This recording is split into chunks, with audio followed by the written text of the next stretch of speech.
Gold trusted gold buyers మీరు తాకట్టు పెట్టిన బంగారాన్ని విడిపించి ఈ రోజు ఉన్న మార్కెట్ ధరకు కొనబడును.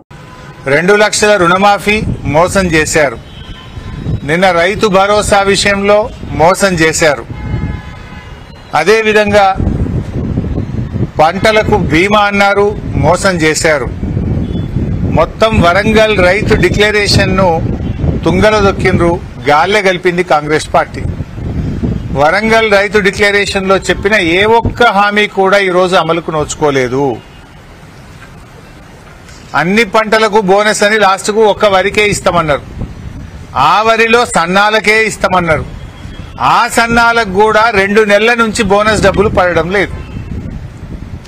అటు రైతు బంధు వేయకపోతివి, బ్యాంకులలో పోతే క్రాప్ లోన్లు రాకపాయే, రుణమాఫీ కాకపాయే, ఇయ్యాల్సిన బోనస్ పైసలు కూడా ఇవ్వకపోతే రెండవ పంటకు పెట్టుబడి ఎట్లా? రుణమాఫీ అయితే కొత్తగా క్రాప్ లోన్ దొరుకు, అటు రుణమాఫీ చేయకపోతివి. పోనీ అన్నట్టు ఎకరానికి 15,000 రూపాయల రైతు బంధు ఇచ్చినా చేతుల పంటకు పెట్టుబడికి సాయం జరుగుతుండే, అది ఇవ్వకపోతివి. పోనీ 6 కాలం కష్టపడి పంట పండిస్తే పండిన పంటకు ఇయ్యాల్సిన వడ్ల పైసలు కూడా ఇవ్వకపోతే నువ్వు రైతులకి ఏం చేసినట్టు?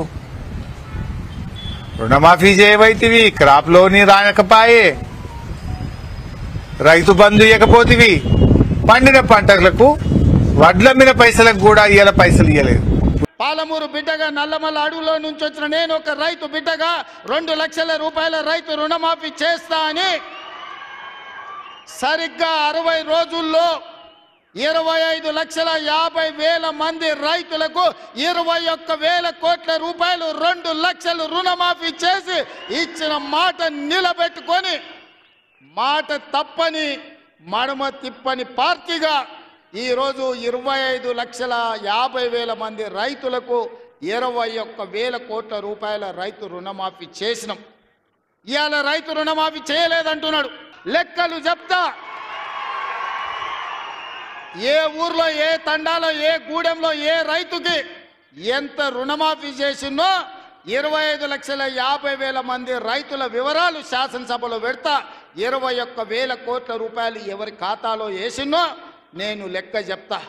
నీకు చిత్తశుద్ధి, నీకు నిజాయితీ ఉంటే రా, వచ్చే అసెంబ్లీలో నువ్వు మాట్లాడు, అడుగు.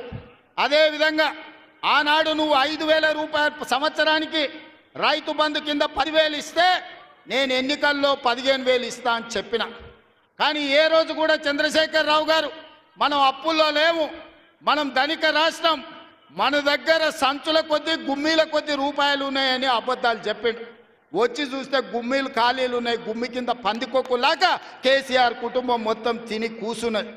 అయినా అధైర్యపడకుండా 15,000 బదులు ఆనాడు నువ్వు ఇచ్చిన 10,000 ఎగ్గొట్టిన 10,000 కాకుండా ఇవాళ 12,000 రూపాయలు సంవత్సరానికి రైతులకు ఇవ్వాలని రైతు భరోసా కార్యక్రమాన్ని జనవరి 26 తారీఖు నాడు ప్రారంభించుకున్నాం. మార్చి 31 లోపల ప్రతి ఎకరాకు వ్యవసాయ యోగ్యమైన భూమికి ఎకరాకు 6,000 చొప్పున మీ ఖాతాలో వేసే పూచి నాది అని నేను ఈ వేదిక మీద నుంచి చెప్పదలుచుకున్నా. ఆయన అంటుండు ఎగ్గొడతారని. నేను నీలాక మాట చెప్పి ఎగ్గొట్టేటోని కాదు. దళితులకు 3 ఎకరాలని ఎగ్గొట్టినావు, దళిత ముఖ్యమంత్రి అని ఎగ్గొట్టినావు, డబల్ బెడ్రూమ్ ఇండ్లు అని ఎగ్గొట్టినావు. ఇట్లా చెప్పుకుంటూ వెళ్తే 100 మాటలు ఇచ్చి ఎగ్గొట్టిన చరిత్ర నీది, పంగనామాలు పెట్టిన చరిత్ర నీది. చంద్రశేఖర్ రావు 10 ఏళ్ళు పరిపాలన చేసి ప్రజల దగ్గరకు పోతే డిసెంబర్లో అధికారం కోల్పోయినావు, జూన్లో డిపాజిట్లు కోల్పోయినావు పార్లమెంట్లో. ఇప్పుడు మెదడు కూడా కోల్పోయినట్టే ఉన్నాడు ఆయన, పెద్ద మంచి ఫామ్ హౌస్లో పండుకొని. డిసెంబర్లో ఆయన అన్నీ చెప్పిండు. ఆయన గుడిలు దర్గాలకు దస్తీలు కప్పిండు, గుడిలకు పోయి దండాలు పెట్టిండు. పెట్టిన తెలంగాణ ప్రజలు 10 ఏళ్ళు పెట్టిన ఆయన అరగోసకు ఇవాళ ఆయన గుణపాఠం చెప్పి ప్రభుత్వాన్ని దించిండు. అట్లే అబద్ధాలు చెప్తే పార్లమెంట్లో గుండు 0 ఇచ్చిండ్రు, ఆయన గాడిద గుడ్డి ఇచ్చిండ్రు. అయినా బుద్ధి మారలే. 14 నెలల నుంచి అంట ఆయన ఫామ్ హౌస్లో వండుకొని గంభీరంగా చూస్తుండ. ఎవరిని చూస్తున్నావే గంభీరంగా? అచ్చోసిన ఆంబోతులాక నీ కొడుకుని అల్లుని ఊరు మీద వదిలినావు.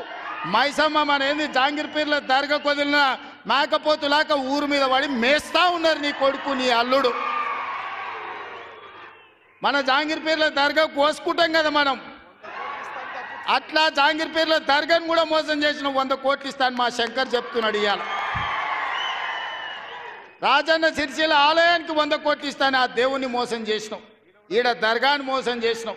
పాలమూరులో ప్రాజెక్టులు కడతా అని, పాలమూరు రంగారెడ్డి ఎత్తిపోతలు పూర్తి చేస్తా అని, కల్వకుర్తి